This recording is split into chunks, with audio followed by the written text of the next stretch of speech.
Yeah.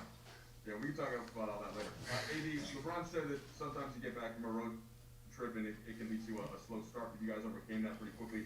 Are there certain things that you just go to on the defensive end? Are there not necessarily a play or what's a way that you guys do that?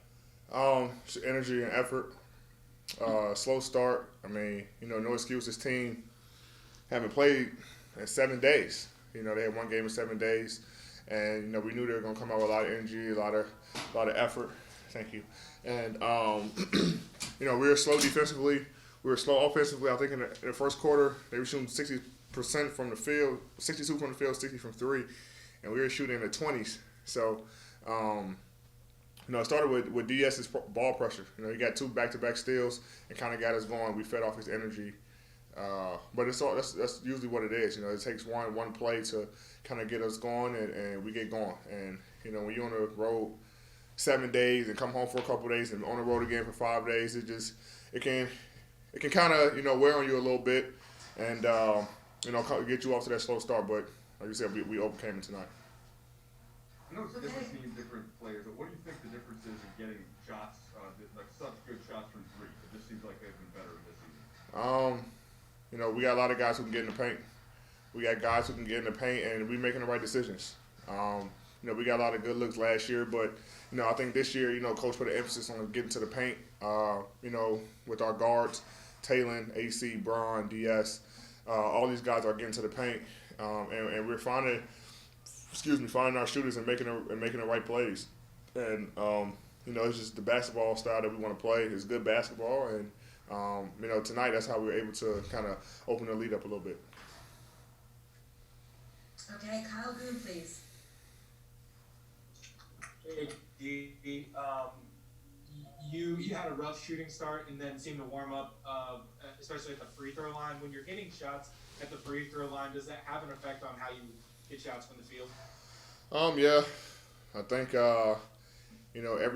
everybody who's a scorer, or a shooter, wants to be able to get to the free throw line if they're off and see the ball go through the rim. For me, I'm going to continue to shoot the ball.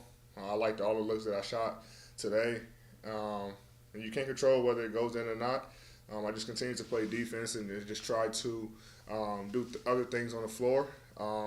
And having that energy and doing, the intangibles, it kind of got me going on the offensive end where I started hitting shots and making the free throws. So I just try to play through it and continue to take shots, knowing that, I always try to carry the threat of being aggressive anytime I catch the ball. Okay, David Benjamin, please. AD, I'm only asking you this because Frank came out and said earlier in the week that LeBron is the best shooter on the team. You have KCP move up the Lakers all-time three-pointers made list. Yeah. You're shooting way better from three. LeBron's shooting second best three of his career. Do you rank the shooters on this team?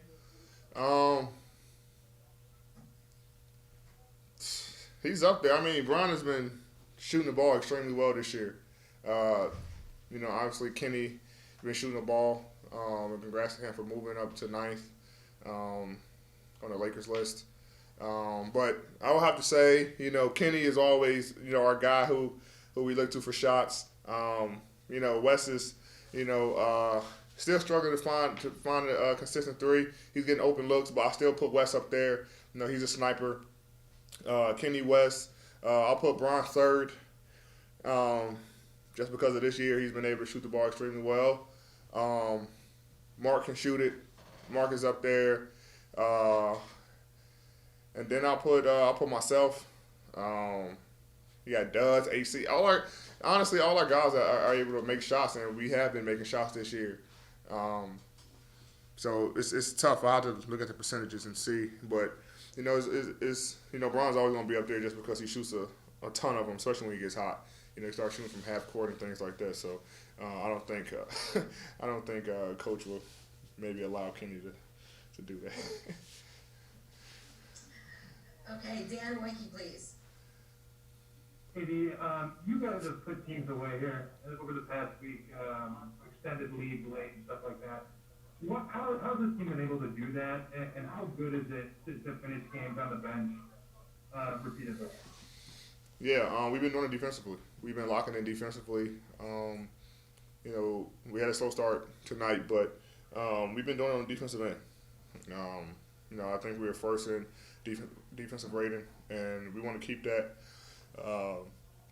edge. We want to keep that mindset on the defensive end of being scrappy, being physical, one shot, offense for the other team, and it will carry us into the offensive end. But it just starts with our guards picking up full court. Dennis does it all the time, picking up 94 feet, AC when he gets in, and then the big guys protecting the rim. But our mindset defensively just switched, and we're able to do that, which allows us to, like you say, put teams away and able to sit in the fourth quarter where we can save our legs and let our guys who usually don't play, get in. And now we're able to save our bodies and our legs for later on in the season when we really need them. Okay, last two questions. We're going to go with Jim from the Journal-Sentinel. Hey, Anthony, I'm with the Milwaukee Journal-Sentinel. Getting to know Drew a little bit here, and him and Lauren reached out to get into the community within days of him being traded. I guess, can you speak a little bit to the type of man that the Bucks, not just the Bucks, but the city of Milwaukee are getting, not just with Drew, but even Lauren, too? Yeah, great family. Really, really, really, really close friends of mine. Drew and Lo are, two amazing people who love being in the community.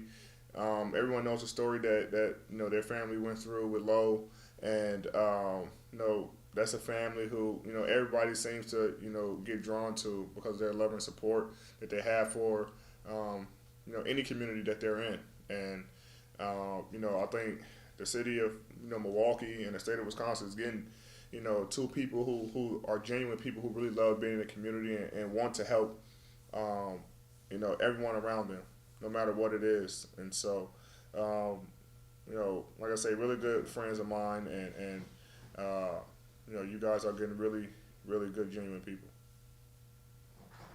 Okay, last question, Claudia Jestro, please. Anthony, can you hear me? Yes. Yes. Anthony, when they had Zion, Ingram, and Adams on the floor, how tough was that front line to defend and score on? We just made the game simple offensively, putting them in pick and rolls and knowing that they're a low man team, which means that they're going to pull in and try to stop anybody who comes to the lane from the opposite side, and we're just making reads. And so we just try to play simple basketball tonight. And Zion and Steven Adams are, they're low down there. They're two, very huge physical guys, and it took a team effort tonight, trying to keep Zion out of the paint, make him take tough shots, and keeping him and Steven Adams off the glass. So it was tough for all of us, and it was a team effort against both of those guys, and we were able to be successful tonight.